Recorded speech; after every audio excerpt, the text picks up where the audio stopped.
Alors, chers amis, bonjour.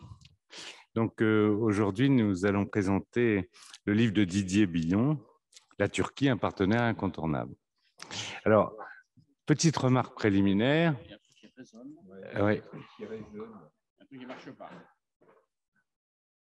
Incident technique dès la 3e minute, même pas, 30 secondes. Je dirais que c'est l'ordinateur qui parle. Là. Ah, c'est possible, oui, c'est une question de... Oui, tu as raison. Je pense qu'on va juste couper le son de ce PC. Ça va avoir plus de son. Oui, mais j'ai pas besoin de son puisque le photo. Ah, c'est bon. Parfait. Donc, j'aurais... Là, c'est bon, là. Donc, un livre d'autant plus nécessaire qu'en fait, la Turquie, on ne sait pas en parler en France. Et dans la longue liste des pays dont on dit le plus grand mal, soit qu'ils soient illibéraux, soit que leurs dirigeants soient pas fréquentables, soit que, enfin, etc., etc., la Turquie occupe une place d'honneur qu'elle a méritée à de nombreuses reprises, c'est vrai, mais quand même. Donc, les Français ne savent pas parler de la Turquie. Ils ne savent pas parler de la Turquie et quand ils en parlent en général mal. Et c'est oublier une partie de notre histoire puisque chacun sait que le royaume de France a dû survivre à la Turquie quand la France a osé, bravant un tabou, s'allier avec une puissance musulmane contre l'empire des Habsbourg catholiques. Donc, il faut savoir que dans l'histoire, nous devons en quelque sorte notre survie en tant que France, dans l'histoire ancienne, à la Turquie. Alors, la question évidemment sur ce fond qui se pose, c'est on a besoin d'écrire ce livre, mais pourquoi toi, Didier, tu l'as écrit ? Ah, c'est la question, non pas piège. Il y a plusieurs facteurs, en fait. Il y a des facteurs de fond, si je puis dire, structurels. Comme tu viens de l'évoquer, il y a des pays qui sont très mal connus.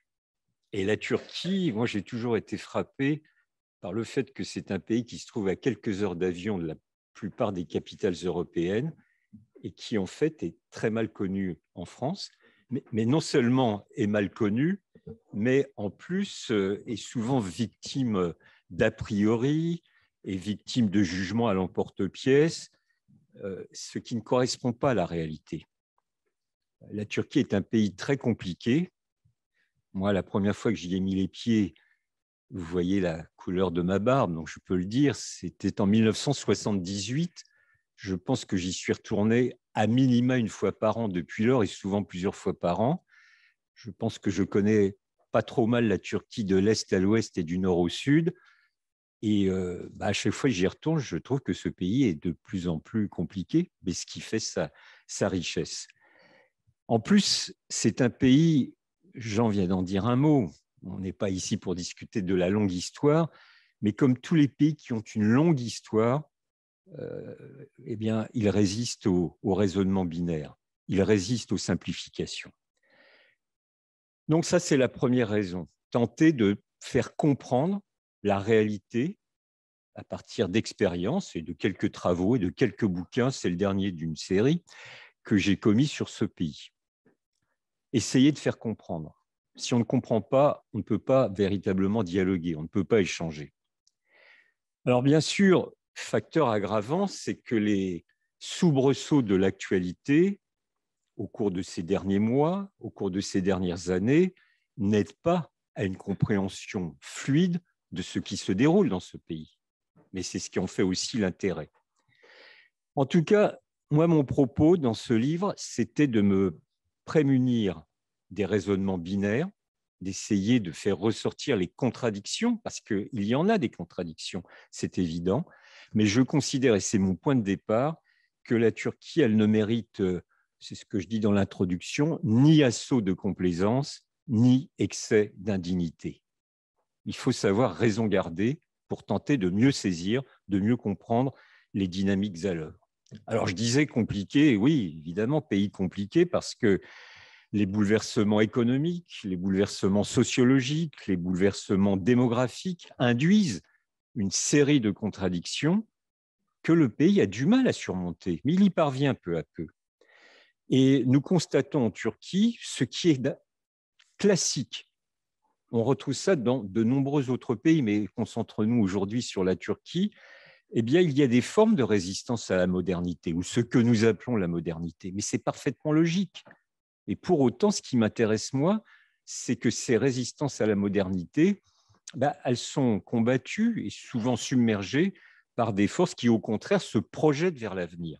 Donc, c'est ça qui est le plus important. Bien sûr aussi, parmi les facteurs de complexité, c'est que vous avez, en raison de ces contradictions économiques, sociologiques, démographiques, etc., des formes de polarisation sociale, des formes de polarisation politique qui existent, c'est une évidence.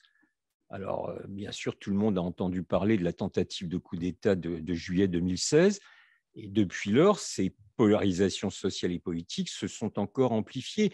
Et je le dis, je pense qu'elles sont non seulement amplifiées par une situation objective, mais elles sont aussi amplifiées par le discours de Recep Tayyip Erdogan, qui souvent en rajoute dans la rhétorique anxiogène. C'est un fait. Pour autant, est-ce que cela doit nous empêcher de dialoguer avec lui et les dirigeants turcs? Évidemment pas. Donc, je pense qu'il fallait s'interroger sur les défis de moyen terme qui se posent à la Turquie, de les décrypter au plus précis, j'espère y être en partie parvenu, pour faire ressortir en réalité qu'au-delà de toutes ces contradictions réelles, profondes, importantes, il y a un énorme potentiel dans ce pays. Évidemment, si on raisonne simplement, mais je parle sous la haute autorité d'une économiste, le fait que la Turquie soit 17e, 18e au niveau du classement mondial, 17e membre du G20 n'est pas une petite affaire, on le sous-estime souvent. Mais quand même, c'est une réalité, ça. Est-ce que ça évoque le fait que le développement économique est harmonieux? Ô combien non, on y reviendra probablement tout à l'heure. Il y a une crise économique actuelle qui est difficile, notamment pour les citoyens turcs, mais connaissez-vous beaucoup de pays dans le monde aujourd'hui qui ne connaissent pas quelques difficultés, pour ne pas dire soubresauts économiques? Donc je crois qu'il faut essayer de comprendre et de se donner les moyens d'apprendre de la réalité pour mieux se projeter dans l'avenir et tenter de construire une relation un peu plus fluide avec ce pays. Ça, c'est un petit peu les enjeux de fond qui ont présidé à ce choix d'occuper à la fois un confinement et quelques soirées sous couvre-feu où personne ne pouvait sortir. Je me suis dit, je vais essayer de ne pas perdre mon temps et de contribuer de façon raisonnée à la meilleure compréhension d'un pays. Mais il y a d'autres paramètres. Il y en a un notamment qui est beaucoup plus conjoncturel et qui se cristallise en 2020, l'année dernière. Ça ne vous a pas échappé que de fortes tensions, de fortes turbulences se sont manifestées entre la France et la Turquie. Je considère que c'était très néfaste, que nous n'avons pas intérêt à nous fâcher de la façon dont nous l'avons fait. Pour autant, il peut y avoir des divergences, mais le minimum, c'est d'appréhender ces divergences, ces différends, de façon là aussi raisonnée et rationnelle. Or, je pense que dans la bouche de M. Macron, comme dans celle de M. Erdogan, il y a des paroles qui ont été prononcées l'année dernière qui étaient inutiles. Et je pense que cela n'a pas facilité la compréhension mutuelle entre les deux pays, non seulement au niveau des gouvernements, mais aussi au niveau des sociétés. J'insiste toujours sur le fait que ces tensions, en France, elles ont été alimentées par un climat que je considère islamophobe.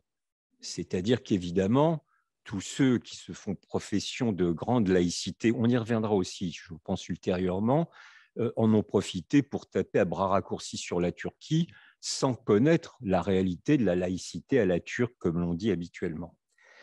Et cette situation de crise politique dont il semble que nous soyons sortis aujourd'hui, je reste prudent, j'ai eu la chance de rencontrer un vieil ami désormais qui est ambassadeur de France à Ankara, Hervé Magro, je l'ai rencontré à Paris il y a 2 semaines. Bon, il me faisait part, alors que je l'avais rencontré en 2020, il m'avait fait part d'une très grande inquiétude. Évidemment, il est arrivé prendre ses fonctions d'ambassadeur au pire moment. C'était compliqué, difficile, aggravé par la pandémie. Et là, il était beaucoup plus optimiste en disant, bon, il y a des signaux qui ont été émis des deux côtés, et à Ankara et à Paris, donc il faut se projeter là aussi vers l'avenir pour tenter de reconstruire une situation, une relation fluide. Mais ce qui m'a le plus, allez, je vais dire, énervé, pourtant je pense être un garçon à peu près calme, mais c'est que dans ce cadre de tension politique qui existait entre les deux pays, il ne vous a sûrement pas échappé que plusieurs livres sont sortis en France. Par charité, je ne nommerai pas les auteurs, mais des livres qui ont contribué à l'aggravation des tensions. Des livres d'auteurs dont je considère qu'ils ne connaissent pas très bien la Turquie, mais pour autant, ils ont parfaitement le droit de s'exprimer à propos de ce pays, mais qui déforment la réalité. Ça, c'est beaucoup plus ennuyeux. Ou des bouquins qui font beaucoup de citations sans que ces citations ne soient jamais, jamais au grand jamais référencées. On peut faire dire n'importe quoi aux gens de cette façon. Donc, je me suis dit qu'il fallait que peut-être j'apporte ma petite pierre, que je fasse entendre ma petite musique pour tenter de, non pas de redresser la vérité, ce n'est pas mon propos, mais de rétablir un certain nombre de faits. Encore une fois, et j'y insiste au risque de me répéter, pour que chacun et chacune, des citoyens et des citoyennes qui sont intéressés par les questions internationales, qui sont intéressés par cette région, qui sont intéressés par ce pays, puissent se faire une opinion raisonnée. Moi, je ne demande pas à chacun d'être pro-turc, cela n'a guère de sens, mais je demande qu'on puisse discuter de façon dépassionnée avec un pays dont le potentiel est véritablement très important, d'où le titre aussi de ce bouquin, Un partenaire incontournable, pour des raisons multiples, économiques, politiques, géopolitiques. Ça, c'est mon petit dada dans cet institut. Mais il est évident qu'il suffit simplement de regarder une carte de géographie pour comprendre que si la France et si l'Union européenne, éventuellement, veulent peser sur l'échiquier international, eh bien, la Turquie est un partenaire avec lequel, encore une fois, nous pouvons avoir quelques désaccords, mais ça, c'est la vie, c'est ainsi. Mais les désaccords sont faits aussi pour être surmontés. Et pour les surmonter, il faut prendre les choses calmement. Ce n'est pas, ou cela n'a pas toujours été le cas en France. Je le disais, je pense que nous sommes dans une meilleure conjoncture, tant mieux. J'espère, pour ma part, pouvoir y contribuer et surtout pour en débattre avec vous. Merci Didier. Alors, on va aborder un thème par chapitre du livre, par thème du livre, parce qu'on ne peut pas tout traiter. Et je vais commencer par interroger Denise Ünal sur l'économie turque vue sous l'angle. La Turquie a une affirmation très claire d'indépendance, d'autonomie, de politique étrangère parfaitement spécifique, monde multipolaire et tout cela. Est-ce que son économie lui permet de mener une telle politique et est-ce que son économie est véritablement indépendante du monde occidental qui est son principal investisseur? La Turquie n'est pas un pays indépendant économiquement, mais c'est le cas de la plupart des pays au monde. Et la Turquie a certains avantages et des désavantages. Et comment vous expliquer? Quand vous demandez dépendance tout à l'heure, pour synthétiser, on peut imaginer que la Turquie, on peut synthétiser que la Turquie a une double dépendance géostratégique. D'abord, une dépendance pour sa croissance, une très grande dépendance énergétique. Parmi les 7 plus grands émergents du monde, à savoir la Chine, si on le compte toujours, c'est une économie émergente super puissante. L'Inde, l'Indonésie, donc en Asie, en Amérique, Brésil et Mexique. Et en Eurasie, nous avons la Turquie et la Russie. Parmi tous ces pays, les plus grands émergents en termes de PIB, c'est cette économie qui est la plus dépendante énergétiquement. Et quand elle est dépendante énergétiquement, elle est dépendante vis-à-vis des pays de sa propre région, à savoir surtout la Russie et l'Iran. Et depuis quelque temps, depuis maintenant une quinzaine d'années, elle a diversifié ses approvisionnements auprès des pays arabes, à commencer par l'Irak. Mais vous voyez déjà, on est dans un axe géostratégique bien défini où se trouvent la Russie et l'Iran d'un côté. De l'autre côté, la Turquie a toujours manqué d'épargne d'une manière chronique depuis les années 80, si on considère son ouverture, son insertion dans l'économie mondiale d'une manière accélérée. Et ce manque d'épargne, elle n'a pas pu combler par des investissements étrangers, parce que souvent, le pays se trouve dans une situation géopolitique difficile et ça n'était pas rassurant pour les investisseurs étrangers. Et son manque d'épargne faisait qu'elle empruntait pour pouvoir assurer sa croissance auprès des étrangers. Et c'était en général, et c'est toujours le cas, auprès des pays de l'axe transatlantique. Donc, nous avons une dépendance financière très importante encore aujourd'hui, même beaucoup plus qu'avant, vis-à-vis de l'axe transatlantique. Ces deux axes sont en conflit et la Turquie se trouve actuellement en conflit et la Turquie se trouve au milieu. Et elle est obligée de gérer sa dépendance vis-à-vis de l'un et vis-à-vis de l'autre. Est-ce qu'elle gère bien? À un moment, c'était pas mal du tout. Ça coïncidait avec les premières années, notamment du pouvoir AKP, du pouvoir d'Erdogan. Et à un moment où la Turquie avait adopté, sous l'impulsion d'un espoir d'adhésion européenne, avait adopté un mode de croissance institutionnalisé, avec des autorités régulateurs économiques qui travaillaient dans une certaine transparence, avec une banque centrale indépendante, mais pas que.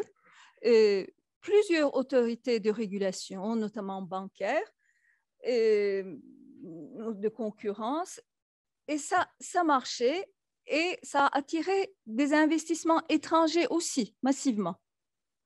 Mais depuis, en particulier depuis la tentative de coup d'État, mais ça a commencé avant.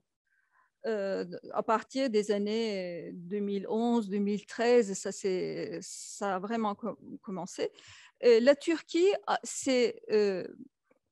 est entrée dans une forme d'opacité au niveau institutionnel. Et celle-ci donc a été aggravée après la tentative de coup d'État, parce que nous sommes encore en Turquie dans un régime spécial comment on dit ça, dans un état extraordinaire où non seulement les libertés, les droits de l'homme, la liberté d'expression ne sont souvent pas respectés, mais aussi institutionnellement, nous avons une opacité énorme. Qu'est-ce que ça veut dire cela? Par exemple, cela va même pour le fonctionnement de la Banque centrale turque. Donc, je considère dans le domaine économique, aujourd'hui, la Banque centrale turque, qui est importante donc, pour la gestion de la politique monétaire, a des réserves qui sont négatives. Et pour en arriver là, moi, je ne connais pas d'autres cas dans le monde. Pour en arriver là, il a fallu mener dans une totale opacité une politique qui consistait à vendre des réserves du pays pour défendre la monnaie turque. Donc, à quoi ça nous amène? C'est que la Turquie, en ce moment, vis-à-vis de ses financeurs, vis-à-vis des pays qui lui apportent donc des capitaux, qui sont des pays occidentaux, se trouve dans une situation fragile. Et c'est d'autant plus fragile que, notamment aux États-Unis, il est envisagé, voilà, je vais terminer, il est envisagé un certain nombre de sanctions économiques notamment liées à l'achat des antimissiles russes, qui portent justement sur la capacité d'emprunt du pays. Si on n'arrive pas, la Turquie et les États-Unis n'arrivent pas à trouver un domaine d'entente, eh bien, la Turquie peut ne pas se financer sa dette et on peut avoir une crise financière majeure. Donc, voici la dépendance turque dans les deux axes. Pour le moment, je m'arrête là. Merci beaucoup. La question de la dette. Alors, évidemment, pour traiter les questions de politique étrangère, c'est difficile de choisir un axe. C'est, si je puis dire, l'axe prairie. C'est-à-dire, est-ce que la diplomatie turque est marquée autant qu'on le dit par la solidarité avec les pays qui soutiennent comme les interroges. Oui, merci Jean. Je vais répondre à ta question. Mais avant, si tu le permets, je voudrais abonder dans le sens de ce que vous avez dit tous les deux, de dire combien il est vraiment difficile de parler de la Turquie en France. Alors, je suis journaliste, donc je suis amené à en parler dans mon journal, parfois à la télévision, à la radio, dans des colloques, des réunions de ce genre. C'est vraiment difficile. Je voudrais donner juste brièvement une sorte d'éclairage là-dessus. La Turquie conjugue, en France particulièrement, beaucoup d'ennemis. Et c'est une vieille histoire. On parlait de François Ier tout à l'heure, je ne remonterai pas à François Ier, mais dès le 19e siècle, il y a un fort courant, qu'on a appelé le courant philhellène, le romantisme qui a soutenu l'indépendance de la Grèce contre la Turquie dès les années 1830. Et ça a profondément, je pense, marqué l'intelligentsia française, qui a soutenu pour moi, ce qui est sans doute la juste aspiration du peuple grec à son indépendance, il n'y a pas de doute. Mais dès le 19e siècle, il y a eu ensuite la question du génocide arménien, qui, avec une forte immigration arménienne en France, avec une intégration très forte et très bonne, très réussie de la communauté arménienne en France. Donc, deuxième, on va dire, tendance assez hostile, voire parfois très hostile à la Turquie. Et dernier épisode, avant-dernier épisode, la question kurde, avec une influence assez forte des réseaux pro-kurdes en France, alors là, sous une forme souvent d'un romantisme révolutionnaire lié de réseaux pro-kurdes plus ou moins liés au PKK, un romantisme révolutionnaire qui est d'une certaine manière qui est un peu le décalque de ce qu'on avait eu avec le romantisme philhellène, pro-grec du 19e siècle. Romantisme révolutionnaire qu'on retrouve d'ailleurs étonnamment aussi bien à l'extrême gauche qu'à l'extrême droite. C'est un cas assez rare. Et puis, donc, troisième groupe de pression, on va dire, très influent dans les médias, très influent partout. Et enfin, évidemment, comme l'a très bien souligné Didier Billion, terme que je reprends à mon compte sans l'ombre d'une hésitation, l'islamophobie d'une partie des intellectuels et des commentateurs et des politiques français, ça c'est la dernière couche. Donc effectivement, c'est difficile. Donc quand vous êtes un commentateur ou un journaliste, que vous n'êtes pas ce qui n'est pas mon cas, ni un croisé, ni un djihadiste, et vous voulez simplement essayer d'expliquer la complexité du monde en expliquant le point de vue de l'autre, qui n'est pas forcément le vôtre d'ailleurs, ou pas forcément le mien, mais simplement à vouloir expliquer le point de vue de la Turquie, comme on peut expliquer le point de vue de la Russie, que j'en connais très bien, ou d'autres, ou n'importe qui, enfin, peu importe, de l'Allemagne face à la France parfois. Vous passez pour un pro-turc, un ennemi de la France, et honnêtement, on vous le fait payer, je veux dire, parce que c'est pas toujours très plaisant. Donc vraiment, je voulais le dire. Et donc c'est utile que des gens comme Didier fassent ce travail, parce qu'effectivement, je suis totalement d'accord avec ce titre. La Turquie, pour la France et pour plein de gens, est un partenaire incontournable. Donc il faut vraiment, je voulais vraiment le dire. Alors, la question que tu me poses, Jean. Bon, je vois à quoi tu fais allusion. Alors moi, je ne vais pas avoir les pudeurs de jeune fille de Didier. Tu fais allusion au livre de Gilles Kepel, qui parle d'un axe fréro-chiite. Écoutez, j'ai beaucoup de respect pour les travaux de Gilles Kepel, qui est un excellent connaisseur du monde arabe. Sauf que là, vraiment, honnêtement, un axe fréro-chiite, comme tous ces concepts creux, me fatigue, mais me fatigue profondément. Ce sont des concepts inventés systématiquement pour passer dans les médias. Ça marche très bien.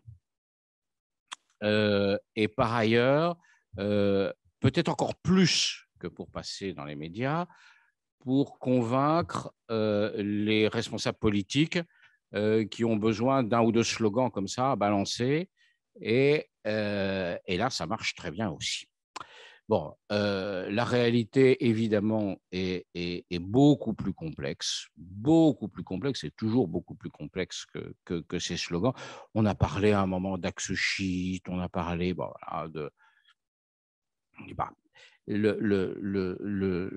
je me méfie énormément de ces idées d'axe ceci, d'axe cela. Ça, c'est pour commencer à dire les choses. Alors, pourquoi ? Fondamentalement, je pense que la Turquie est guidée par son nationalisme. Un nationalisme exacerbé, excessif souvent, mais c'est ça la clé. Ce n'est pas du tout un pays qui est à la tête d'une croisade religieuse comme a pu l'être l'Iran à une époque, avant d'être sans doute, dans le cas de l'Iran, aussi repris par une dimension nationale, enfin, ou impériale, comme on voudra. On peut en débattre d'ailleurs. Est-ce que ce sont... En tout cas, la Turquie, c'est un pays qui est guidé par son nationalisme. Elle utilise tous les éléments qu'elle a dans sa besace nationale. L'islam en est clairement un instrument, mais elle l'utilise. Alors, il est vrai, elle l'utilise voilà, comme la France utilise la protection des chrétiens d'Orient lorsque le président de la République va en visite officielle en Irak ou au Liban. Voilà, ça fait partie des instruments qu'elle a. Alors, c'est un instrument important dans le cas du régime, enfin, de l'AKP, du régime Erdogan, parce qu'il vient de là politiquement. C'est très bien expliqué dans le livre. Il y a quand même le régime actuel s'est construit contre le kémalisme qui était très laïque, très niant, jusqu'à quand même. Il faut imaginer ce qu'a été la révolution kémaliste. Ça a été une révolution. La révolution imposée du haut, mais une révolution quand même. Les Turcs sont allés jusqu'à changer leur alphabet. C'est pas rien de changer l'alphabet d'une langue. Ça arrive assez rarement dans l'histoire pour s'extraire de la matrice musulmane et arabe. Donc effectivement, il y a toujours eu dans la société turque une résistance à cette révolution kémaliste. Et donc, l'AKP, lorsque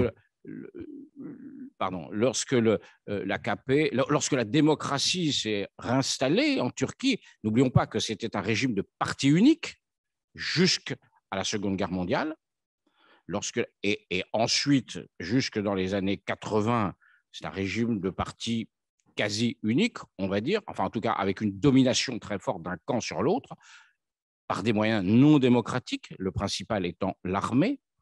Donc, à partir du moment où la démocratie s'est réinstallée en Turquie, et on ne peut que, enfin moi en tout cas, je fais partie des gens qui se réjouissent de voir des pays devenir démocratiques, on a vu effectivement une Turquie qui avait été sans doute mise à l'écart, sans doute déconsidérée, en partie méprisée, la fameuse théorie des Turcs blancs, c'est-à-dire laïcs, pro-européens, des Turcs noirs,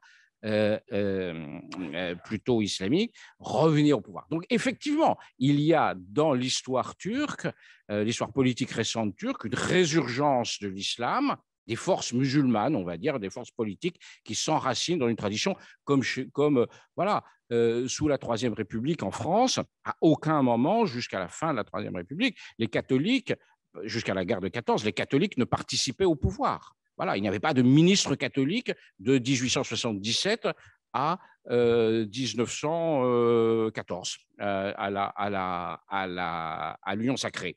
Bon, voilà. Après, les forces reviennent, elles prennent le pouvoir, et donc, effectivement, l'islam est une forme, est un instrument aujourd'hui du nationalisme turc. Alors, après, il y a effectivement des systèmes d'alliance, mais nous, en France, on a tendance à les, comment dire, ces systèmes d'alliance, on a tendance à les verrouiller. On dit, bah voilà, un tel est allié avec un tel. Alors, il y a un moment, on disait, voilà, maintenant, la Turquie est alliée avec la Russie et l'Iran. Pardonnez-moi, des conneries intégrales. Voilà. Ces pays défendent leurs intérêts. Il y a parfois des alliances, parfois des désaccords. Ils sont parfois alliés avec les uns, mais sur un certain nombre de points et en désaccord total sur d'autres. Dire que la Turquie est un allié de la Russie, c'est insensé. C'est proprement insensé. Voilà, ils s'affrontent en Syrie, ils s'affrontent en Libye, ils s'affrontent dans le Caucase. Bon, voilà, pour des alliés. Alors évidemment, ils signent des accords pétroliers, il y a des échanges économiques. Mais donc, cette vision où l'on dit il y a des axes, des alliances, c'est une vision qui ne correspond absolument pas à la réalité de cette région du monde et d'ailleurs d'autres. J'ai parlé trop longtemps. Allez. Voilà.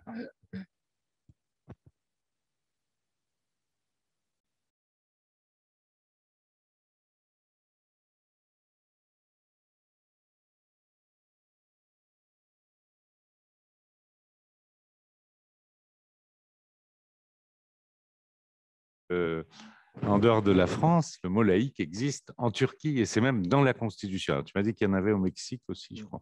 Mais le mot laïque est incompréhensible pour les 3/4 de l'humanité. Eh bien, il est compréhensible en Turquie, mais si je comprends bien, pas tout à fait de la même façon. Oui, alors ça, évidemment, c'est un sujet qui revient souvent dans les débats en France sur la laïcité turque. Alors, tout d'abord, utile rappel que tu viens de faire, c'est que dans la constitution turque, parmi les principes kémalistes, il y a le mot laïclik. C'est probablement le seul principe kémaliste dont la consonance linguistique est d'origine étrangère, ce qui n'est pas seulement un problème sémantique, ça a un sens évidemment éminemment politique. Alors, encore une fois, nous n'avons pas le temps de rentrer dans la longue histoire, mais il est quand même utile de rappeler que de nombreux intellectuels ottomans de la fin du XIXe siècle, du début du XXe siècle, qui ensuite ont participé à la construction de la jeune République de Turquie, étaient des hommes, ou des femmes éventuellement, mais plutôt des hommes à l'époque, qui ont été largement influencés par des penseurs français, notamment Durkheim. Donc déjà, ça vous donne une ambiance particulière dans ce pays. Mais Mustafa Kemal, quand il prend le pouvoir, prend des mesures drastiques. C'est une révolution au sens littéral du terme, avec ses aspects de lumière, mais aussi ses zones d'ombre. En tout cas, il a des formules parfois extrêmement sévères, brutales, méprisantes, contre l'obscurantisme des hommes de religion, par exemple. Mais jamais Kemal Atatürk n'a prononcé de discours ou d'écrit, à ma connaissance en tout cas, contre la religion en tant que telle, la religion comme un fait social. C'est ça qui est très important. Et c'est là où la différence avec la France est tout à fait singulière, c'est que la laïcité à la turque, ce n'est pas une séparation stricte de la sphère publique et de la sphère religieuse, comme la loi de 1905 l'a codifié, c'est au contraire l'instauration d'une sorte de contrôle politique sur la religion, notamment, vous le savez probablement, par l'intermédiaire de ce qu'on appelle la Diyanet, c'est-à-dire la direction ou la présidence des affaires religieuses, qui dépend du Premier ministre. Enfin, maintenant, il n'y a plus de Premier ministre, mais c'est plutôt récent. Alors, il faut aussi comprendre que cette conception du rapport entre la religion et la politique, elle s'inscrit clairement dans la longue histoire, dans l'histoire ottomane, bien sûr, où il y a toujours eu un contrôle de la sphère politique sur la sphère religieuse, mais j'irai même plus loin, ça s'inscrit dans la transition byzantine. C'est ce qu'on appelle le césaropapisme. Donc, vous voyez, déjà, pour comprendre ce qui se passe aujourd'hui, il est quand même utile de faire un petit détour, même si très rapide, sur l'histoire. Alors aujourd'hui, cette fameuse Diyanet, elle a incontestablement pris de l'ampleur parce que quand Erdogan est arrivé au pouvoir, lui et l'AKP, il y avait une volonté de modifier ce rapport de la religion, de la sphère religieuse à la sphère publique et politique. Ça, c'est incontestable. Et la Diyanet, ce n'est pas M. Erdogan qui l'a inventé, mais disons qu'il lui a donné une véritable ampleur. Et la Diyanet, aujourd'hui, c'est à peu près 140 000 fonctionnaires. C'est un petit pouvoir au sein de l'État. Enfin, c'est un pouvoir au sein de l'État. C'est une instance de légitimation du pouvoir. Et c'est là où il y a un rapport entre sphère politique et sphère religieuse. La Diyanet, elle s'occupe de la codification des croyances, elle s'occupe des rituels. C'est par exemple elle qui est l'organisatrice du pèlerinage à la Mecque. C'est la Diyanet qui donne le canevas du sermon des chefs de prière le jour de la grande prière du vendredi, etc. Donc, il y a une sorte, non pas de mise sous tutelle, le mot c'est très exagéré, mais de relation entre la sphère publique et religieuse sous la direction de la sphère politique. C'est ça qui est essentiel. À la limite, si je voulais faire une comparaison, on pourrait faire la comparaison avec le système concordataire qui prévaut en France, malgré la loi de 1905.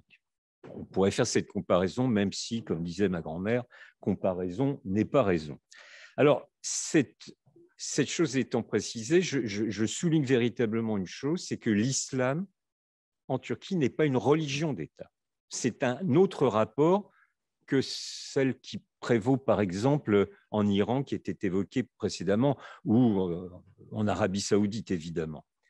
Ça, c'est la première chose. La deuxième chose, c'est que pour comprendre ce que j'appelle, moi, les islams turcs, parce que ce n'est pas un islam en Turquie, il est diversifié.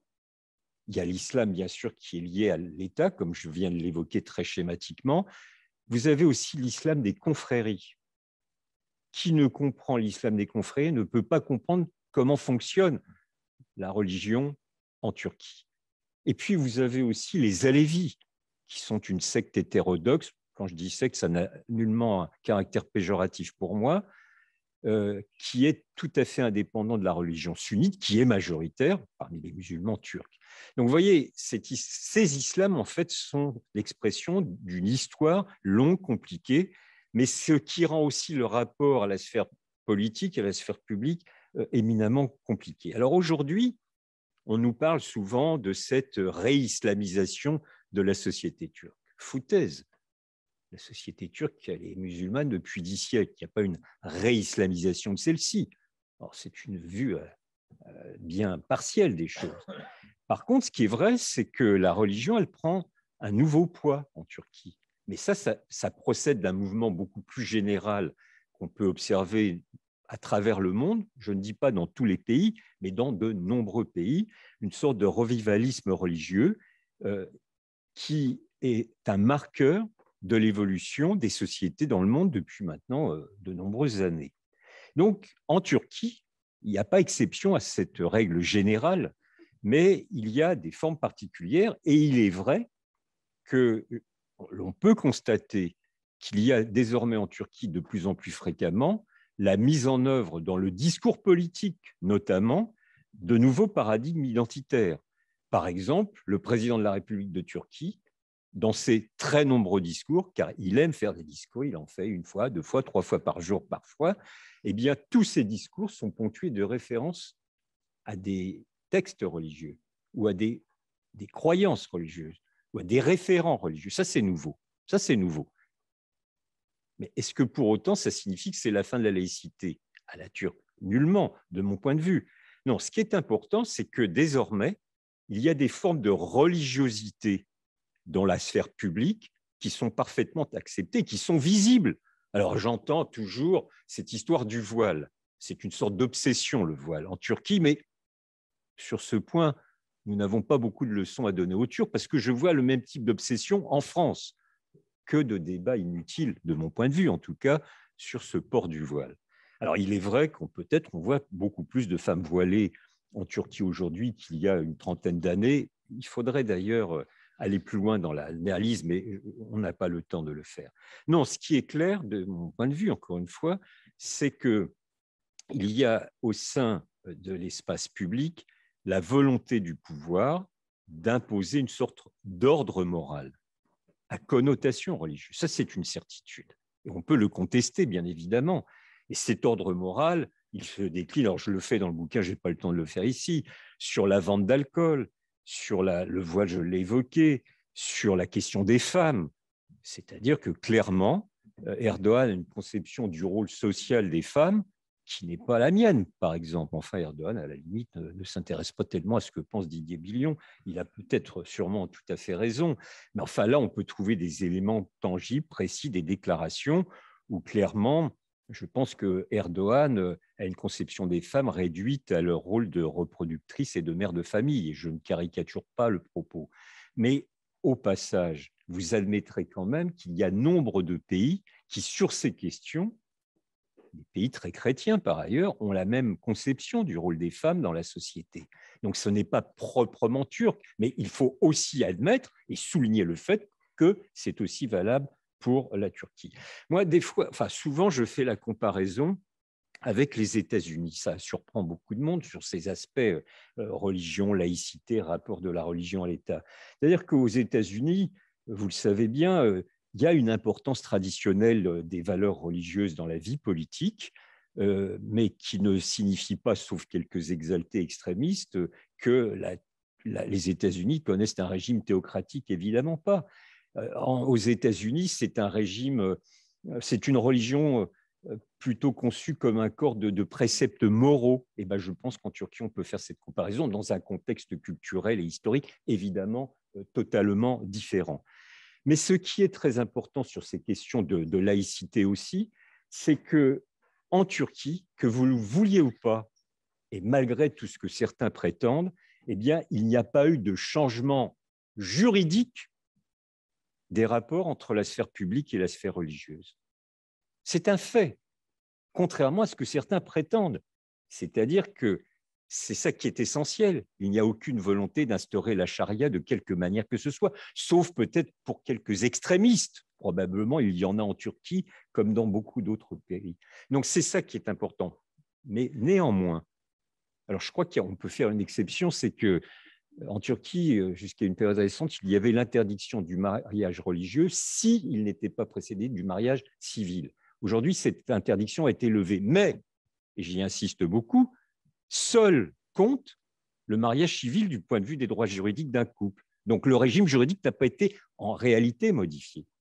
Donc, ces choses étant dites, je ne veux pas non plus sous-estimer que ce que j'appelle, moi, cet ordre moral, il est mal vécu, il est même anxiogène pour une partie de la société, la partie la plus occidentalisée, ce que Jean-Dominique appelait tout à l'heure les Turcs blancs. Bon, c'est une expression désignant de façon un peu polémique ces femmes et ces hommes turcs qui sont très kémalistes en général, affirment leurs valeurs, et c'est ma foi leur droit le plus strict, et qui se sentent pas toujours très à l'aise par rapport aux mesures qui ont été prises sur les différents thèmes que j'ai évoqués précédemment par le pouvoir de l'AKP depuis une vingtaine d'années. Donc, je ne dis pas qu'il n'y a pas de problème, mais arrêtons de considérer que la laïcité en tant que telle, comme principe juridique d'organisation de la société, a été remise en cause. Ce n'est pas vrai. Pour l'instant, en tout cas, les choses peuvent évoluer ou régresser, comme vous voulez, mais ce n'est pas le cas aujourd'hui. Et donc, c'est ça qui est extrêmement important. Quant à un dernier mot, pour rebondir sur... Ouais, c'est mon bouquin, après tout. Mais pour rebondir sur ce que disait Jean-Dominique, mais je suis radicalement d'accord avec ce qu'il expliquait, les choses vont beaucoup plus loin en réalité, mais j'en dis que 2 mots. Parce que certains prétendent qu'il y a un néo-ottomanisme pour comprendre la politique extérieure de la Turquie. Et une des raisons à ce que certains considèrent bien à tort qu'il y a néo-ottomanisme, c'est à cause de ces problèmes religieux. Parce que dans ces esprits étroits, ottomans, musulmans, et donc Erdogan veut développer la religion musulmane et veut l'imposer, c'est la guerre du sabre, bon, etc. C'est une absurdité. M. Erdogan, bien qu'il ait un passé d'islamiste militant, mais il l'assume, et c'est un secret pour personne, raisonne comme un chef d'État en fonction des rapports de force politiques, en prenant des initiatives qu'il considère valables pour les intérêts de son pays, avec lesquels nous pouvons avoir tel ou tel désaccord. Dans mon bouquin, j'essaye de rétablir quelques vérités et en même temps, j'évoque des désaccords que je peux avoir avec telle ou telle initiative de la politique extérieure de Erdogan. Mais surtout, n'essayons pas de voir ou de décrypter la politique extérieure de la Turquie à travers ce prisme religieux. C'est une absurdité qui n'a aucun fondement. Mais ceci étant, puisque tu as cité un nom, Jean-Dominique, je ne vais pas me priver d'en citer un autre, j'ai entendu un matin à la matinale de France Inter, il y a 2 ans environ, un dénommé Bernard-Henri Lévy qui pérorait en disant « Mais Erdogan est un danger puisque c'est le chef des frères musulmans ».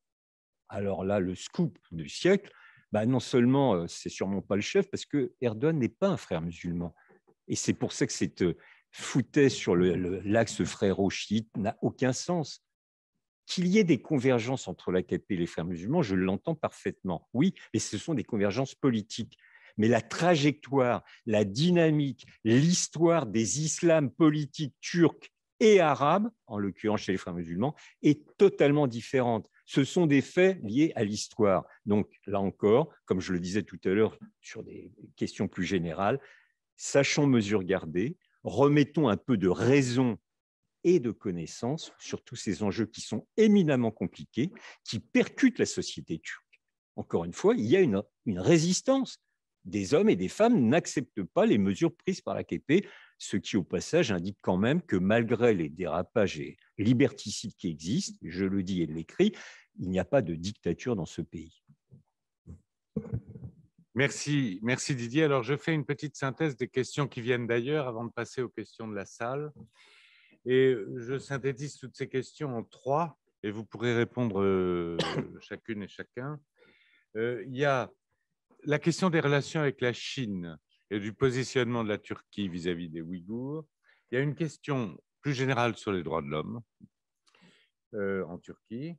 Et il y a une question qui est intéressante et qui consiste à dire est-ce que la Turquie, par son positionnement eurasiatique et son économie eurasiatique et sa géographie eurasiatique, n'est-elle pas, indépendamment de tout, incontournable? Et donc, l'eurasiatisme en Turquie, ça rejoint d'ailleurs une question que je voulais vous poser. Donc, 3 questions, commençons par la Chine, j'imagine. Alors, si on considère du point de vue économique, la Chine, c'est pas très différent des autres pays du monde. Pour la Turquie, c'est après l'Union européenne, c'est le 2e partenaire, mais c'est le cas parce que c'est une superpuissance et en plus géographiquement, donc elle n'est pas si éloignée. Mais par ailleurs, je voudrais attirer l'attention au fait que la Turquie compte sur la géostratégie chinoise comme toute la périphérie européenne. Mais peut-être que la Turquie compte un peu plus. Je ne sais plus quelle est la date, mais au début des années 2010, quand les nouvelles routes de la soie ont été lancées, ça a été lancé depuis la Turquie. Hein, c'est la Turquie qui a accueilli les représentants chinois et puis tous les autres pays qui étaient intéressés par le projet. Et ça veut dire que donc, tout ce projet d'infrastructure énorme chinoise a été lancé en Turquie, tout près de l'Europe, et en Europe même, puisque je crois que c'était à Istanbul. Et par ailleurs, donc la Chine compte dans l'équation turque, aussi bien économique que géostratégique. D'abord, sur le plan économique, la Turquie reçoit de plus en plus d'investissements d'infrastructures chinoises. Et aussi, elle profite pour faire des opérations de swap pour pallier son problème, notamment de réserve de banque centrale. Tout à l'heure, on parlait que les réserves de la Banque centrale turque sont en négatif. C'est l'un des pays, avec le Qatar et le Corée du Sud, qui lui donne de sa monnaie en échange de la monnaie turque. C'est ce qu'on appelle l'opération de swap. Pour un certain temps, on peut comme ça remédier à nos problèmes de réserve en Turquie. Donc, la Chine est importante, elle sera de plus importante dans l'avenir, mais la Turquie se méfie beaucoup aussi, comme la Russie, de la Chine. Et elle essaie d'avoir un équilibre entre ses partenaires normalement traditionnels de l'axe transatlantique et avec la Chine. Elle utilise aussi son positionnement auprès de l'Europe ou des États-Unis par rapport à la Chine. Voilà, je m'arrête là pour donner la place. Merci. Alors, la question sur les Ouïghours, le fait que la Turquie a été relativement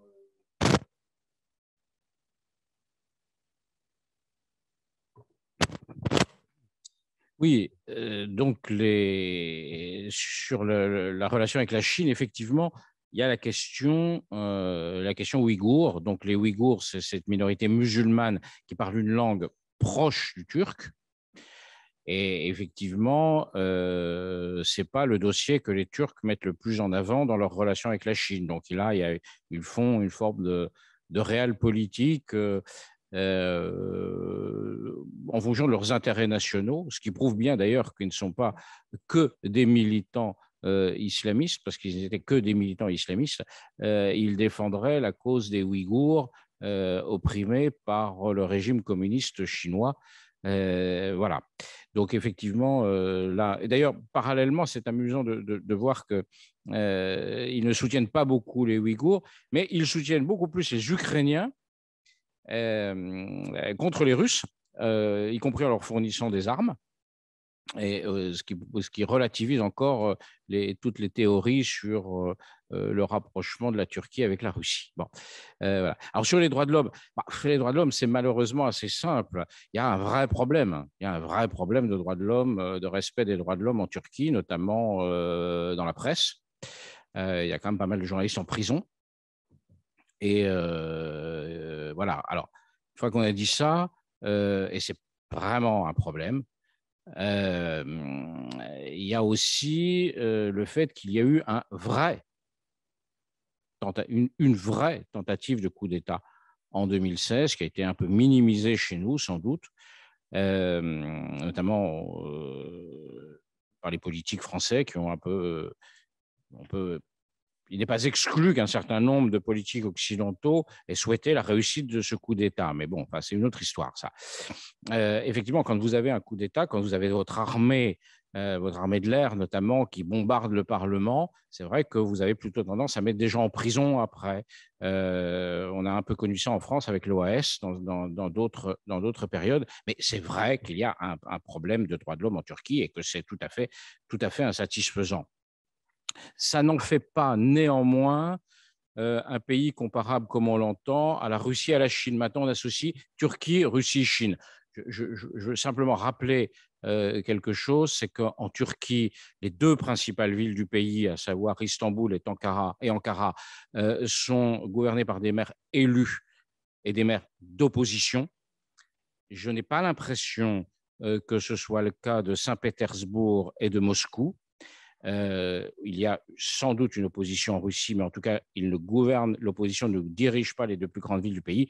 Quant à Shanghai et à Pékin, l'idée même d'une opposition en Chine fait assez sourire. Donc, voilà, donc gardons des analyses réalistes. Il y a un vrai problème des droits de l'homme en Turquie. Ce n'en fait pas non plus un pays comparable à l'autoritarisme russe et à la dictature chinoise.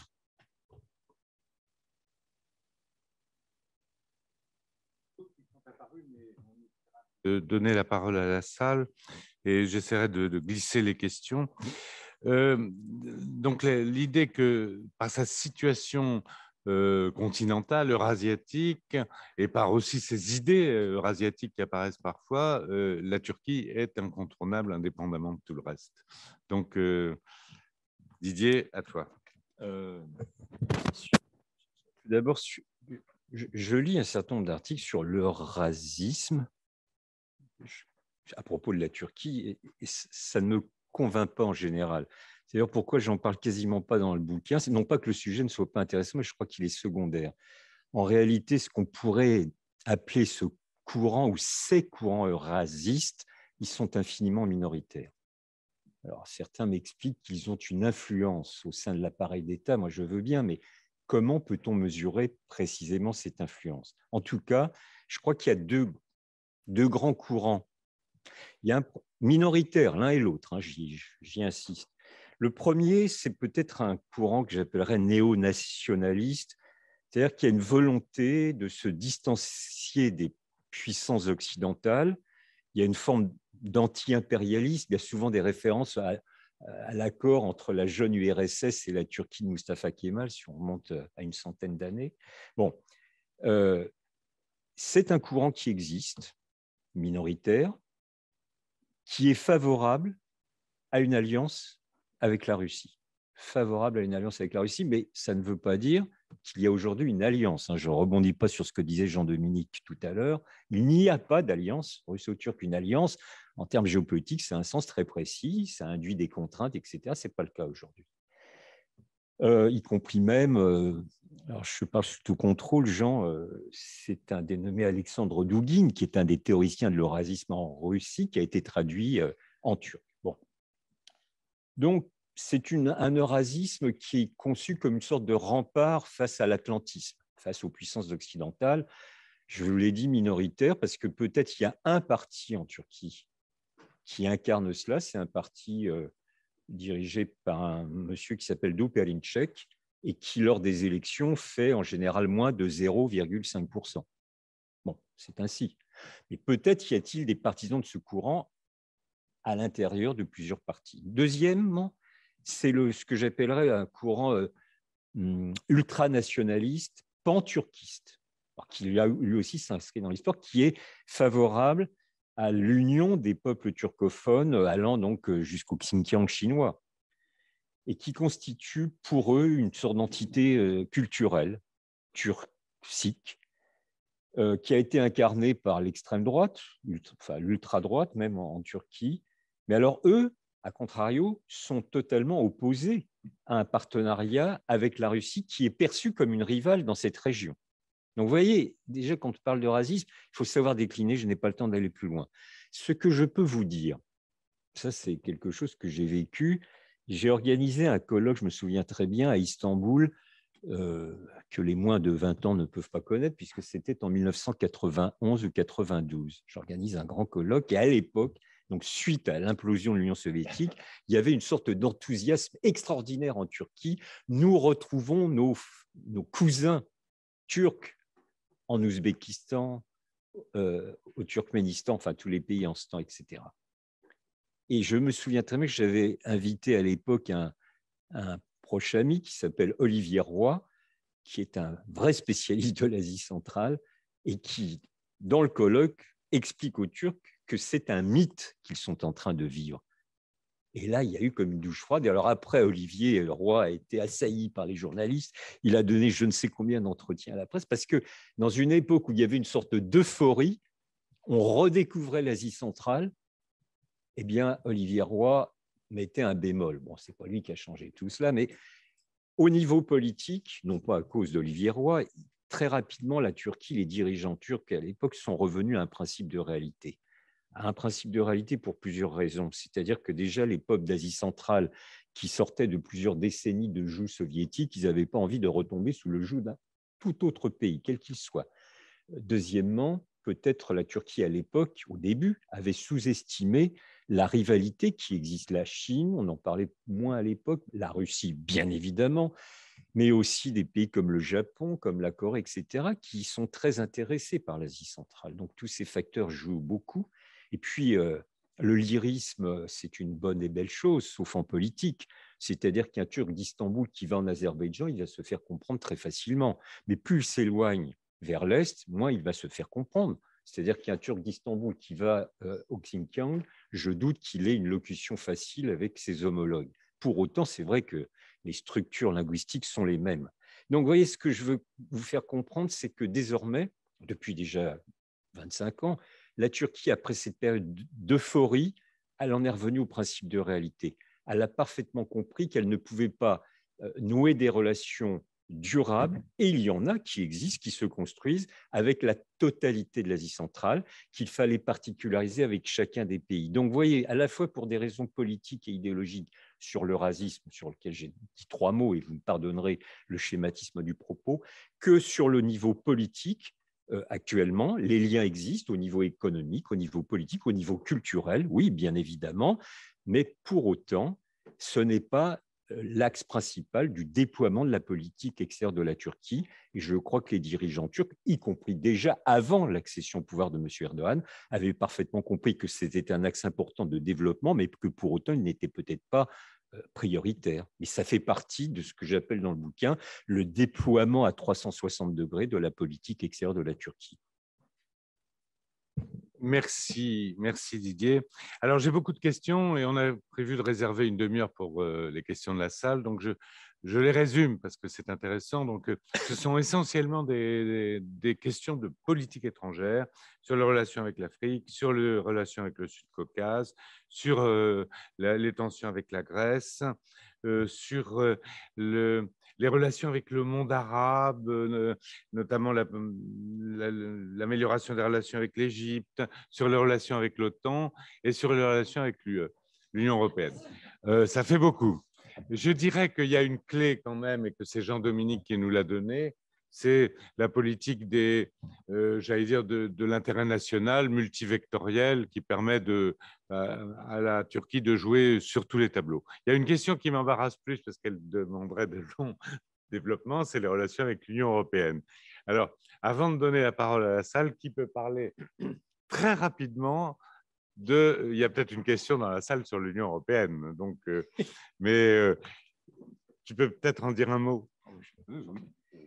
Bon, bah, sur l'Union européenne, c'est une longue histoire. Excusez-moi aussi, je vais aller très très vite, donc pardonnez le schématisme. Bon, déjà, c'est une vieille relation. Quand j'entends que décidément la Turquie ne fait pas partie de l'histoire européenne, là, ce sont soit des idiots, des ignares ou des gens malhonnêtes qui disent cela. Oui, pour les raisons qui ont été évoquées précédemment, je n'y reviens pas, la Turquie est partie à l'histoire de l'Europe occidentale. Alors avant même que l'Union européenne n'existe sous sa forme juridique actuelle. Alors parfois sous forme de conflit, parfois sous forme de partenariat, mais ça c'est l'histoire des peuples. Si nous devions être amis qu'avec les peuples avec lesquels nous n'avons jamais été en guerre, alors on s'entendrait bien mal avec les Allemands, avec les Italiens, avec les Espagnols et peut-être parfois les Britanniques. Oui, merci monsieur. Donc évidemment, bon, ça c'est la première chose. La deuxième chose, je dis toujours, si les Turcs ont une vertu, c'est celui de la patience. Rappelez-vous l'accord d'Ankara, signé en 1963, c'est quand même pas tout à fait d'hier, et dans cet accord d'Ankara, l'article 28 de celui-ci, il y a la perspective de l'entrée de la Turquie dans ce qu'on appelait à l'époque la Communauté économique européenne, quand les conditions requises ils seront réunies. Bon, visiblement, on en est loin puisque ce n'est toujours pas le cas. Je passe les détails des soubresauts, j'y consacre quand même quelques pages et un chapitre entier. En tout cas, ce que l'on peut constater, c'est que les négociations d'adhésion ouvrent en 2005. Alors, le problème, c'est qu'il y a 35 chapitres, vous savez, c'est la règle de l'Union européenne, 35 chapitres à ouvrir, à discuter, à négocier et à refermer pour envisager la perspective d'entrée de tel ou tel pays. C'est valable pour tous les pays qui veulent rentrer dans l'Union européenne. Sauf que, de mémoire, il y a 16 chapitres qui ont été ouverts et un seul refermé. Les autres sont bloqués pour des raisons multiples. Je ne veux pas faire de mauvais jeu de mots, mais je dis toujours à ce rythme-là, l'adhésion de la Turquie sera enfin, on reporte l'adhésion de la Turquie au calendrier grec. Bon, pardonnez le très mauvais jeu de mots, je l'admets. Ce que je veux dire en tout cas, c'est que pour ma part, et pour l'IRIS, j'ai organisé de nombreux colloques ici à Paris, à Istanbul, à Ankara, avant l'ouverture des négociations. J'étais un partisan affirmé de l'entrée de la Turquie dans l'Union européenne. Et je vais peut-être vous surprendre, aujourd'hui, je n'ai pas changé de conviction profonde, mais je pense que c'est une fausse façon de poser la question. Parce qu'on peut toujours répéter, on peut sortir tous ensemble dans la rue en disant adhésion de la Turquie, adhésion de la Turquie. Qu'est-ce que cela changera sur le court et moyen terme? Je ne me projette pas pendant 50 ans. Non, aujourd'hui, la question qui se pose, et c'est celle qui est la plus importante, c'est qu'il y a une dégradation regrettable des relations entre la Turquie et l'Union européenne. Donc, comment peut-on refonder cette relation? Je pense qu'il faut, et je dis même qu'il faut refonder l'Union européenne elle-même pour qu'enfin cette Union européenne se pose la question de la Turquie de façon décontractée.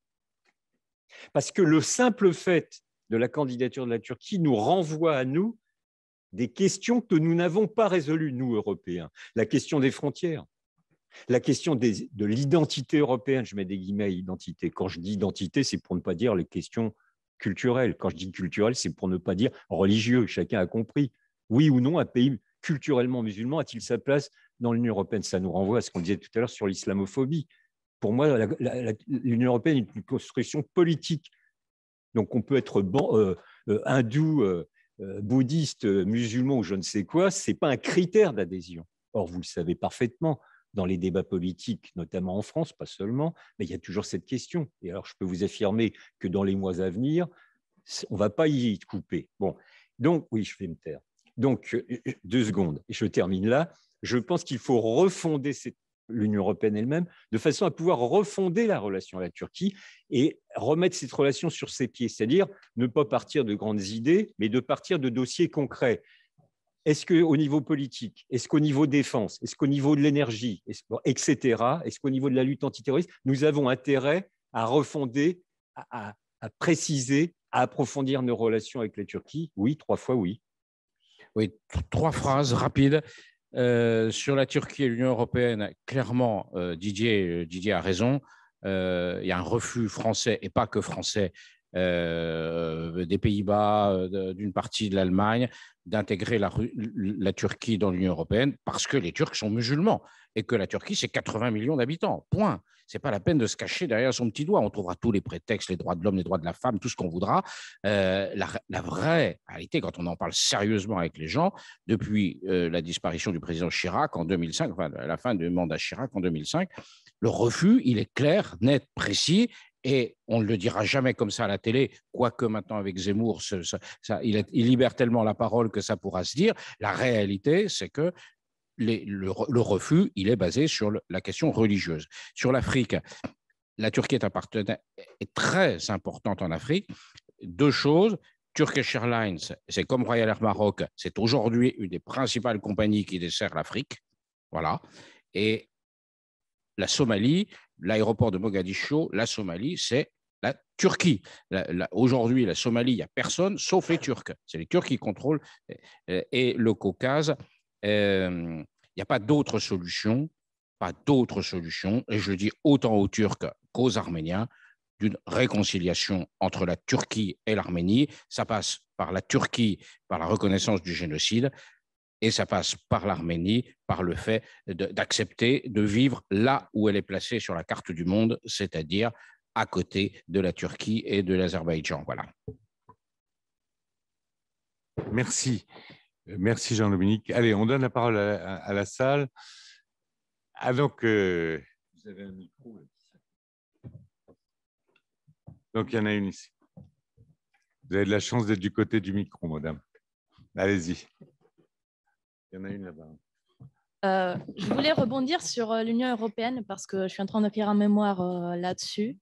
Et suite à l'accord de 2016 entre l'Union européenne et la Turquie, je voudrais rebondir sur le titre. En quoi la Turquie reste un partenaire incontournable de la gestion de frontières? Vous les avez mentionnés. Je vais mentionner l'éléphant dans la salle, comme disent les Anglais, donc la gestion des migrations. Donc, en quoi c'est quoi les éléments géopolitiques qui font en sorte que nous devons travailler avec la Turquie pour la gestion de nos frontières, pour la gestion des émigrations, pour la gestion des réfugiés syriens? Et est-ce que ce que vous mentionnez, donc les caisses de la Turquie qui pleurent un peu, est-ce que cela est un élément qui fait partie de la balance? Merci. Denise. Voilà, sans même considérer la question énorme de réfugiés syriens, moi, je vais revenir à l'idée de départ. Quand la Turquie, on n'est maintenant plus dans un monde de la guerre froide ou bien de l'après-guerre froide. On est dans un monde multipolaire. Et la Turquie fait partie intégrante de ce monde multipolaire. Et qui veut dire que, donc, aux côtés des puissances, disons, occidentales, des pays économiquement avancés, maintenant, vous avez des puissances émergentes qui comptent dans non seulement l'économie mondiale, mais dans la géopolitique mondiale.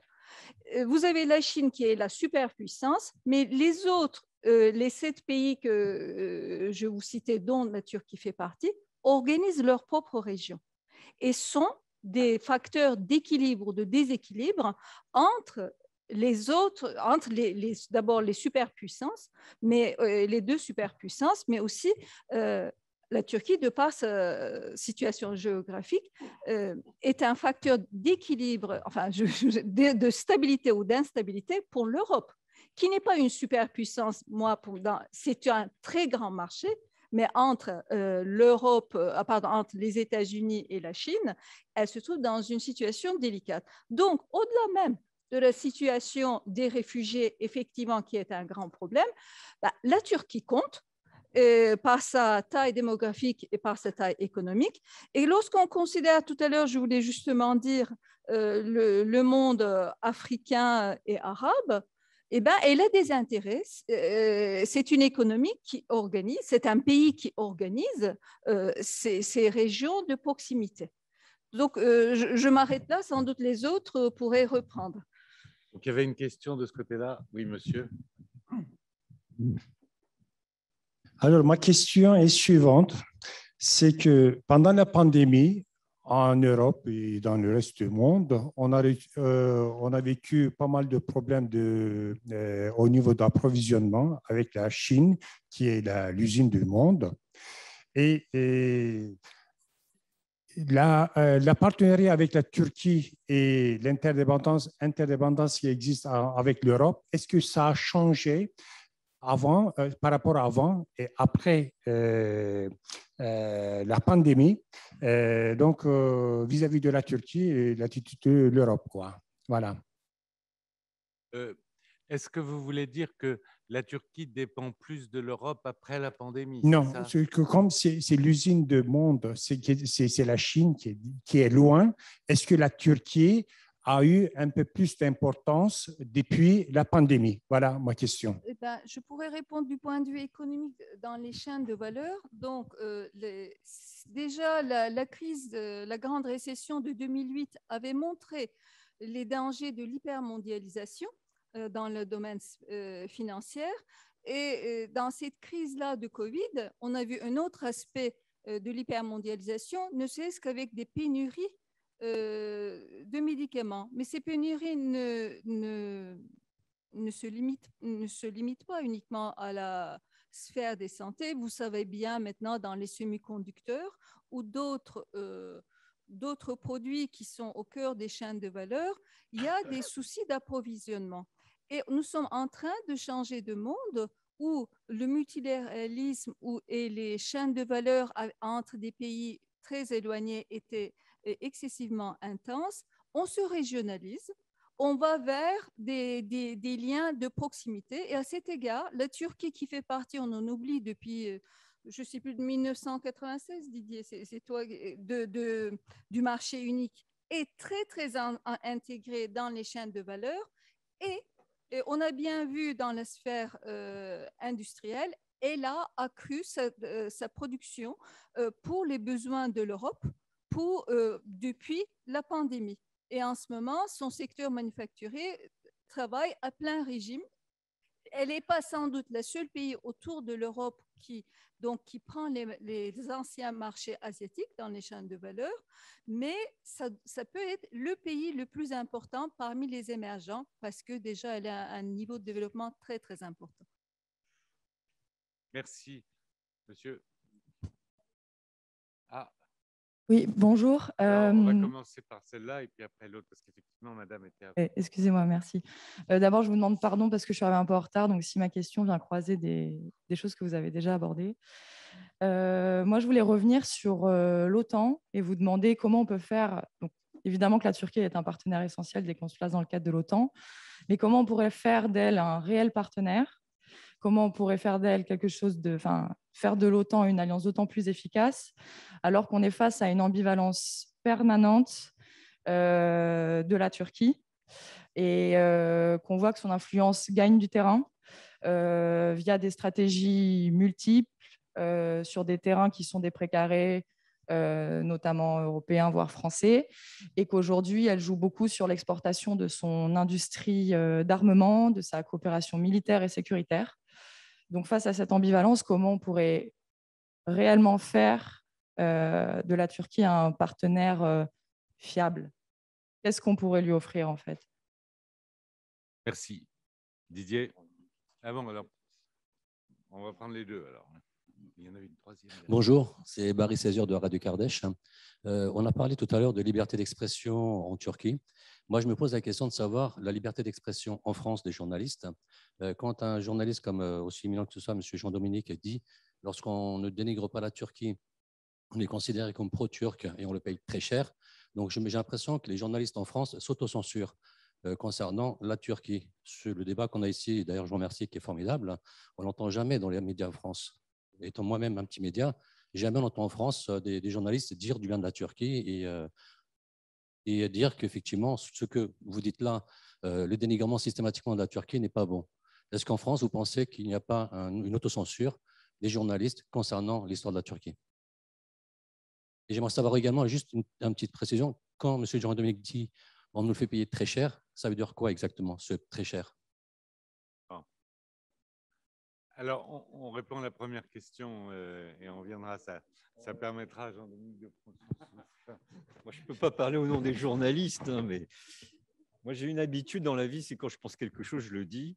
Ça me vaut quelques inimitiés, mais aussi beaucoup d'amitié. Donc, ça, c'est une difficulté. Mais quand même un mot, vous utilisez le terme d'autocensure, mais peut-être avez-vous raison, mais c'est peut-être pas le plus important. Le plus important, alors ça peut se rejoindre, c'est le mainstream, c'est la pensée unique. C'est ça qui est terrible dans ce pays. Sur ce sujet, comme sur beaucoup d'autres, il est difficile de faire valoir un point de vue différent. Et je tiens quand même à rendre hommage à certains journalistes. Moi, je suis souvent sollicité par des journalistes qui me disent sur la Turquie, enfin, entre autres sujets, je ne travaille pas que sur la Turquie, il ne faudrait pas que ce soit obsessionnel, mais on me dit, oui, vous avez un point de vue différent. Donc, ils ont bien repéré que quelque part, par les articles que je peux produire, etc., j'avais un point de vue différent. Bah, tant mieux, et je joue le jeu dans ces cas-là. Mais ce n'est pas le cas de tous les journalistes, bien sûr. Mais ça, je ne leur reproche pas, ils vivent leur vie, je vis la mienne. Mais il y a quand même des journalistes qui sont attentifs et qui veulent véritablement animer un débat. Un débat en se respectant, ça c'est la règle absolue, mais un débat, ça veut dire qu'on peut avoir des points de vue différents. Alors sur l'OTAN, ambivalence de la Turquie, j'aime pas beaucoup le terme d'ambivalence. C'est un partenaire turbulent éventuellement, mais comme De Gaulle le fut à une époque, comparaison n'est pas raison. La période est différente, certes. Mais enfin, au moment de la guerre froide, des logiques de bloc, que le général de Gaulle nous a montré qu'il pouvait y avoir une voie plus indépendante. C'est d'actualité, là. Allié, mais pas aligné. Bon, la Turquie, pour y revenir, je pense que c'est un pays qui désormais on l'a évoqué précédemment, s'assume et assume ses responsabilités, avec parfois des erreurs, avec parfois, je le regrette, et je le pense et le dis, avec une rhétorique trop belliqueuse dans la bouche de M. Erdogan. Pour autant, le déploiement de la politique extérieure de la Turquie montre une chose, à mon avis, c'est qu'elle veut réarticuler sa relation avec les puissances occidentales, mais elle ne veut à aucun moment rompre ses relations avec les puissances occidentales, et en l'occurrence avec l'OTAN. L'année dernière, quand il y avait des tensions fortes, Libye, Syrie, Méditerranée orientale, nous avons tous entendu ici, enfin ceux qui s'intéressent à ces questions, la Turquie va partir de l'OTAN. Mais évidemment pas. La Turquie sait parfaitement que une garantie de sécurité, la garantie de sécurité qui lui est fournie, c'est par l'OTAN, c'est pas par la Russie, c'est pas par la Chine, c'est pas par aucun autre pays. Donc il y a un rapport parfois rugueux avec l'OTAN, oui c'est vrai. Il peut y avoir des divergences au sein de l'OTAN, oui c'est vrai, mais d'autres pays peuvent avoir d'autres divergences. Enfin, je ne vous lance pas un scoop en disant qu'aujourd'hui, la France au sein de l'OTAN a quelques divergences avec les États-Unis. On en parle beaucoup depuis 3-4 jours. Bah oui, est-ce qu'on va rompre avec les États-Unis? Non. Oui, on a rappelé nos ambassadeurs, ce qui est un acte diplomatique très important. D'ailleurs, nous avions rappelé aussi Hervé Magro, notre ambassadeur en Carme. Il est reparti rapidement. Ce sont des actes forts en diplomatie, bien sûr. Et pour autant, on ne va pas déclarer la guerre aux États-Unis. On ne va pas rompre avec eux. Donc, bon, pour la Turquie, je crois que c'est un peu la même chose. Il faut bien comprendre que désormais, ce pays, s'il ne l'a jamais été, n'est pas le petit doigt sur la couture du pantalon devant les ordres de Washington ou de Bruxelles. C'est comme ça, il va falloir faire avec. Et c'est plutôt une bonne nouvelle. Et moi, j'essaye toujours de mettre dans un contexte, je pense qu'aujourd'hui, les puissances occidentales en général ne sont plus en situation de dicter leurs lois, de dicter la pluie et le beau temps au reste de l'humanité. Désormais, des pays comme la Turquie, mais ça pourrait être le Brésil, ça pourrait être l'Inde, le Pakistan, etc., sont désormais des acteurs qui veulent peser sur le champ des relations internationales. Et pour moi, c'est une excellente nouvelle, parce que c'est la seule condition qui nous permet d'imaginer, il y a du boulot, hein, mais d'imaginer un véritable multilatéralisme pour régir enfin de façon un peu plus pacifiée les relations internationales. Et la Turquie fait partie de ce mouvement. La Turquie est un des pays, pas le seul, mais qui s'inscrit dans cette logique où désormais la Turquie s'affirme. 17e pays, en termes économiques, c'est pas rien. On a dit tout à l'heure déploiement à 360 degrés de sa politique extérieure. C'est pas rien. Et c'est comme ça. Et ceux qui ne veulent pas le comprendre risquent de fortes déconvenues. Je me permets une seule anecdote, une seule, ça dure 15 secondes. J'ai un débat, disons, un peu musclé, on va dire comme ça, sur la Turquie avec M. Colosimo, qui a commis un bouquin qui est un scandale intellectuel. Et M. Colosimo, dans le débat, me dit à un moment, mais c'est plus possible. Les Turcs, alors il parle de l'Afrique, ils vont sur notre précaré, sur notre chasse gardée. Dans un débat télévisé, c'était la connerie à ne pas dire. J'en ai profité, je vous le dis honnêtement. Ah bon? Donc la France a une chasse gardée en Afrique? C'est quoi ça? C'est du néocolonialisme. Alors là, il était bloqué.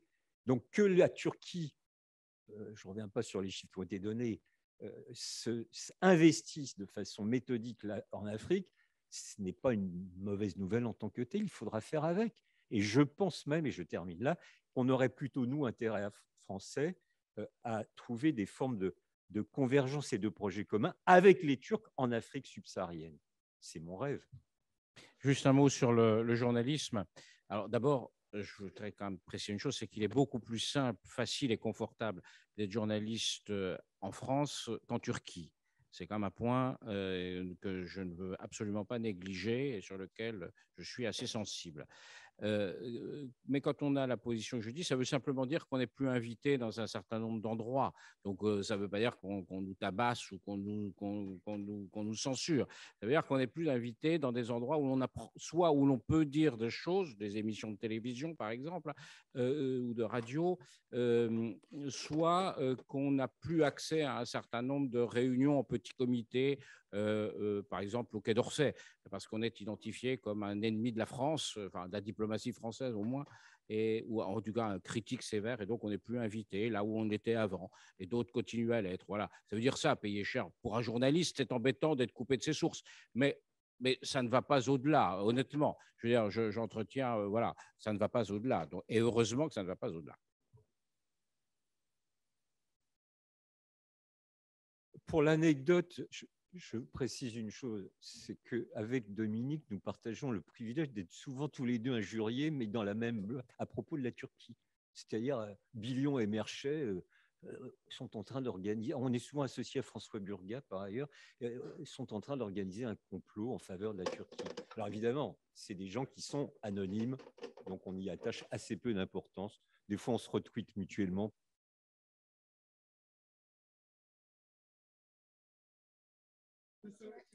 Bonjour.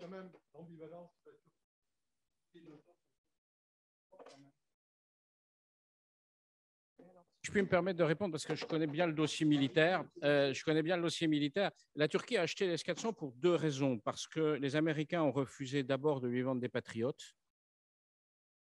Ça commençait comme ça. Et ensuite, parce que sans doute en partie, de manière assez juste, la Turquie, ces S-400 avaient pour but à l'origine de protéger le pouvoir turc contre sa propre armée de l'air. Je vous rappelle que l'armée de l'air turque a bombardé le Parlement, tué des centaines de Turcs lors du coup d'État. Et donc, la confiance de la Turquie dans la capacité des États-Unis à protéger le pouvoir turc était assez limitée au lendemain de la tentative de coup d'État de 2016.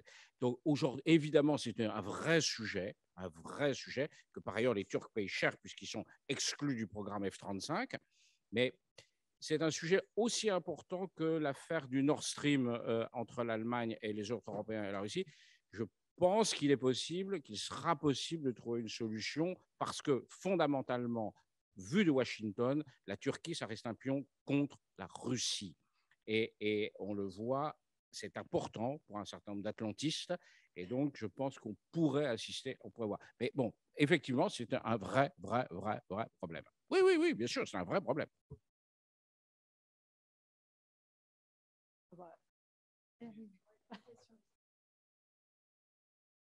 Donc, bonjour et merci pour vos exposés.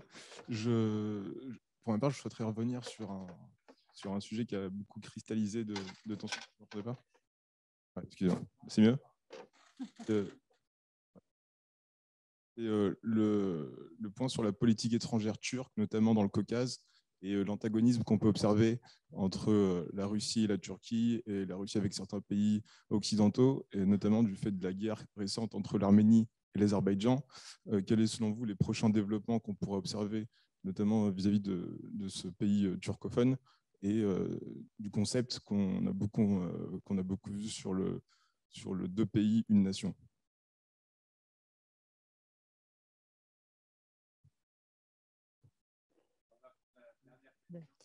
Oui, bonjour. Donc, ma question rejoint un peu la question précédente. Qu'en est-il du rôle de la Turquie avec son environnement immédiat, en fait, la Syrie, l'Irak et les autres pays de la région? Est-ce qu'elle peut être une solution ou aider au règlement des conflits?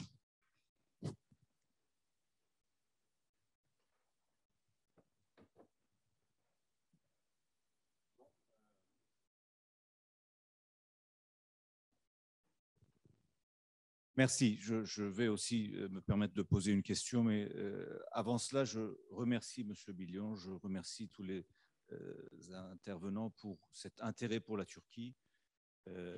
Cela permettra de mieux comprendre la Turquie. Le livre que j'ai eu l'occasion de feuilleter, si ce n'est de le lire en entier pour le moment, comporte beaucoup d'informations et reflète une étude faite mais très bien la Turquie.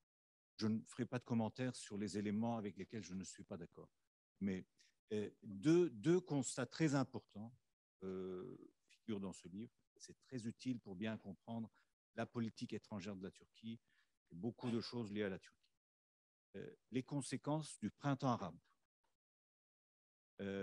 Il faut bien lire tout ce que vous avez judicieusement expliqué sur les effets du printemps arabe, qui peuvent notamment expliquer les amalgames erronés par rapport à un néo-ottomanisme ou à un lien avec les frères musulmans. Un autre élément que j'ai trouvé important, c'est l'explication que vous faites par rapport au lien direct qu'il y a entre le PKK, les terroristes du PKK, et les autres groupuscules au nord de la Syrie, PYD, YPG. Et de là, je vais me permettre de poser une question à une période où nous parlons beaucoup de trahison par les alliés, de duplicité, de mensonges. Est-ce que l'actualité aujourd'hui va ou peut nous permettre de mieux comprendre la terrible trahison que la Turquie a subie de la part de ses alliés quand ces derniers sont allés à la frontière turque au nord de la Syrie coopérer avec les terroristes du PKK. Chose qui est à la base de beaucoup de tensions que la Turquie a eues avec ses alliés. Et je ne parle pas de la trahison que la Turquie a subie quand ses alliés ont refusé de lui vendre des armes comme les Patriotes, parce que nous en avons déjà parlé. Et en posant ma question, j'aurais aussi l'insolence de tenter de répondre à la vôtre. La Turquie a un partenaire incontournable? Oui. Et je pense que votre livre va nous permettre de bien le comprendre. Je vous remercie. D'ailleurs, sur le bouquin, il n'y a pas de point d'interrogation.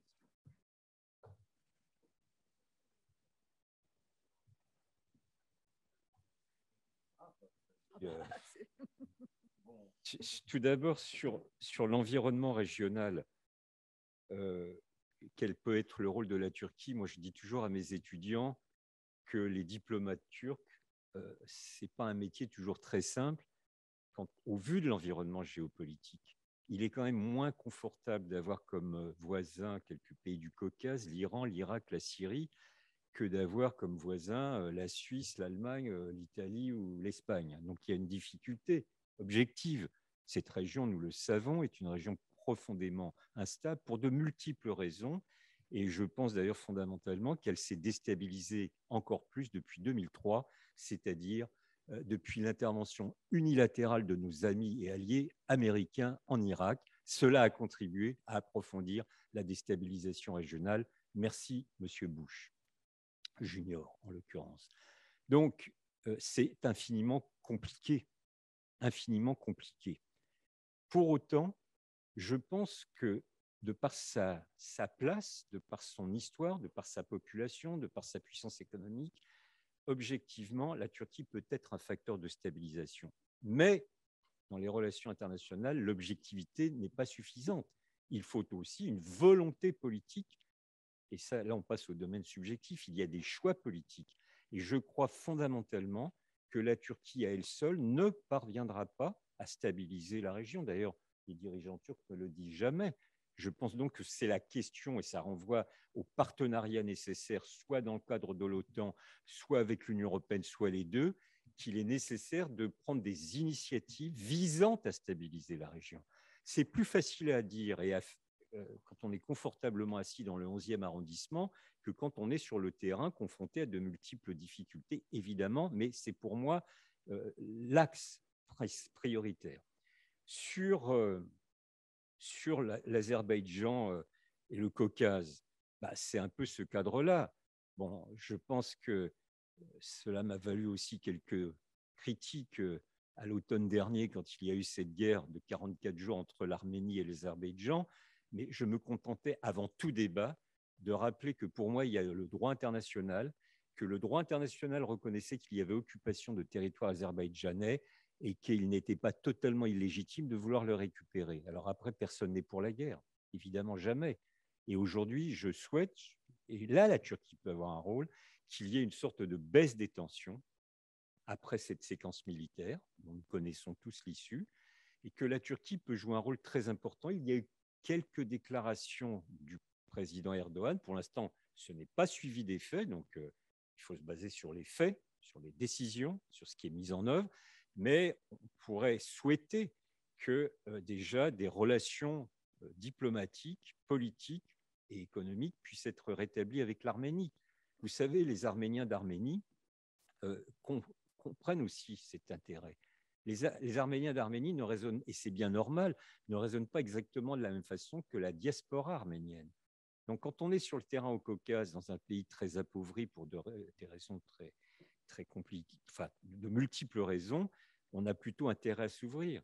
Alors, évidemment, c'est un vœu que je n'espère pas pieux, j'espère que cela pourra se réaliser, mais je suis pour la mise en œuvre de formes de coopération renforcée avec les pays de la région. Cela ne pourra pas se faire sans l'assentiment et la participation de la Russie. Il est évident que le pays qui contrôle encore les principaux dossiers ou les ficelles de la région, c'est évidemment la Russie. Sur le PKK, nous avons déjà eu cette discussion avec Monsieur l'ambassadeur, nous avons quelques points de divergence.